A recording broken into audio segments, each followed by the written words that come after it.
Assalamualaikum warahmatullahi wabarakatuh. Kami dari kelompok 2 akan mempresentasikan mengenai perilaku yang melanggar Pancasila. Anggota dari grup kami yaitu Mudia Murtiningsih, nomor absen 4, Rahmawati, nomor absen 5, Dewi Sekar Ambarwati, nomor absen 6. Sebelum kita memulai pembelajaran hari ini, marilah kita berdoa bersama-sama. Berdoa mulai. Saya Mudia Murtiningsih, nomor absen 4. Di sini saya akan menjelaskan apa itu Pancasila.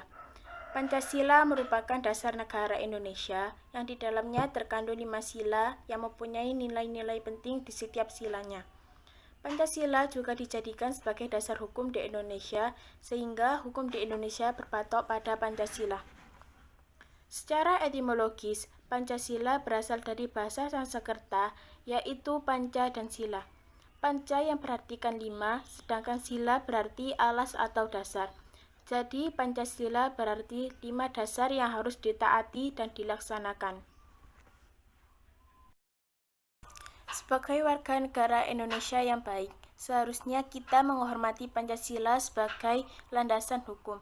Beberapa masyarakat masih memegang teguh nilai-nilai Pancasila, tetapi ada juga beberapa masyarakat yang justru melakukan penyimpangan pada 5 sila yang tercantum pada Pancasila tersebut, dan tidak menghargai nilai-nilai Pancasila. Pancasila juga sebagai pandangan hidup bangsa yang mengandung makna bahwa semua aktivitas kehidupan bangsa Indonesia sehari-hari harus sesuai dengan Pancasila. Karena Pancasila juga merupakan kristalisasi dari nilai-nilai yang dimiliki dan bersumber dari kehidupan bangsa Indonesia sendiri. Assalamualaikum warahmatullahi wabarakatuh. Nama saya Rahmawati akan melanjutkan penjelasan dari Mudia. Nilai-nilai tersebut adalah ketuhanan keagamaan, kemanusiaan, persatuan, kerakyatan demokrasi, dan keadilan sosial. Pancasila merupakan 5 dasar negara Indonesia yang harus ditegakkan dengan seadil-adilnya. Maka pada demikian, karena di era sekarang banyak sekali pelanggaran-pelanggaran yang bertentangan dengan 5 dasar Pancasila ini. Salah satu contohnya yaitu sila pertama yang berbunyi ketuhanan yang Maha Esa.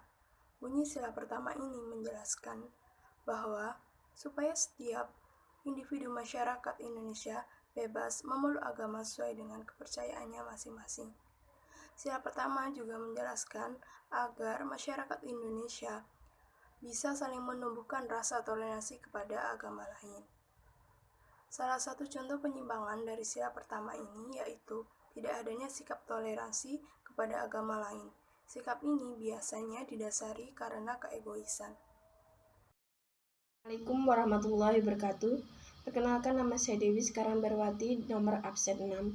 Saya di sini akan menjelaskan tentang toleransi yang sudah dijelaskan terlebih dahulu oleh 2 teman kelompok saya. Saya akan membahas tentang toleransi yang ada dalam Al-Quran. Di dalam Al-Quran, ada beberapa ayat yang menjelaskan tentang pentingnya toleransi. Seperti contoh surat Al-Kafirun ayat 6 yang berbunyi Bismillahirrahmanirrahim, lakum dinukum waliyadin, yaitu untukmu agamamu dan untukku agamaku. Begitu pula yang tertulis pada surat Al-Baqarah ayat 256 yang memiliki arti tidak ada paksaan dalam menganut agama. Sesungguhnya telah jelas perbedaan antara jalan yang benar dan jalan yang sesat. Barang siapa ingkar terhadap tauhid dan beriman terhadap Allah, maka ia telah berpegang teguh pada tali yang kuat dan tidak akan putus. Allah Maha mendengar lagi Maha mengetahui. Dari 2 ayat di atas, terbukti jelas bahwa Al-Quran menanamkan bahwa toleransi sangatlah penting dalam kehidupan bermasyarakat. Hal ini sangat cocok untuk diamalkan di dalam Indonesia, karena Indonesia memiliki begitu banyak perbedaan, bukan hanya dalam agama, namun juga ras, suku, serta budayanya.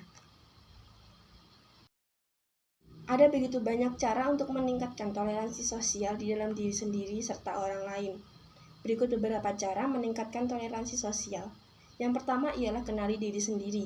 Dari sini kita mulai mengenali apakah kita sudah melakukan sifat toleransi kepada yang lainnya. Yang kedua adalah pahami perbedaan. Perbedaan seringkali dianggap jurang, sehingga banyak orang yang sulit memahami perbedaan. Bahkan dengan perbedaan, muncul rasa toleransi satu sama lain. Yang ketiga ialah bersahabat dengan orang yang berbeda. Bersahabat mengajari kita lebih untuk menghargai sebuah perbedaan daripada menjauhinya. Dan yang terakhir adalah berpikir secara bijaksana. Setiap toleransi lahir dari orang-orang yang berpikir bijaksana. Maka dengan berpikir bijaksana, kita dapat melahirkan sifat toleransi dalam diri kita sendiri dan menularkannya ke orang lain. Sekian dari kelompok kami. Bila ada kurang lebihnya kami mohon maaf. Wassalamualaikum warahmatullahi wabarakatuh.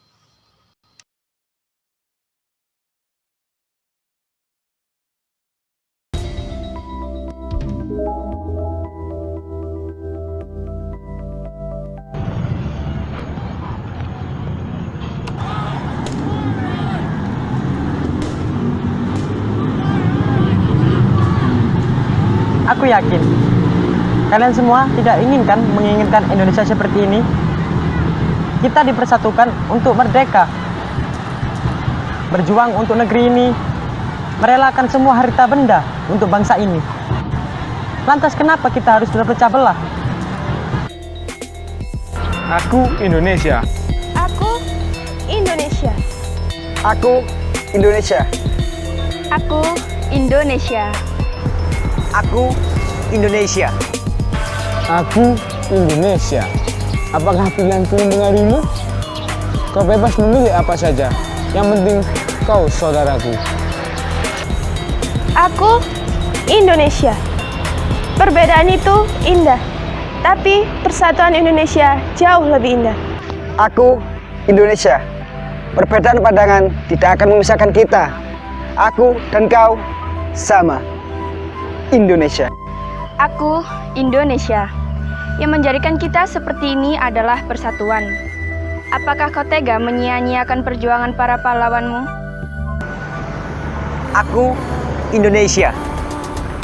Kau bebas menentukan apapun pilihanmu, agamamu dan kepercayaanmu.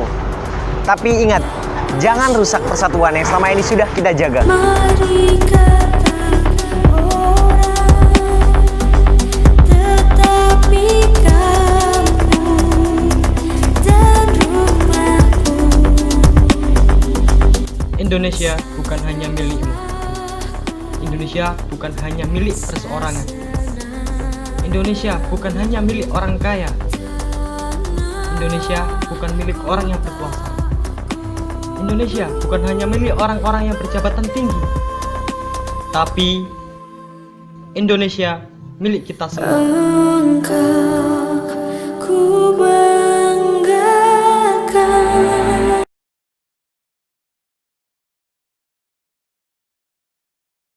I'm only one call away. I'll be there to save the day. Superman got nothing on me.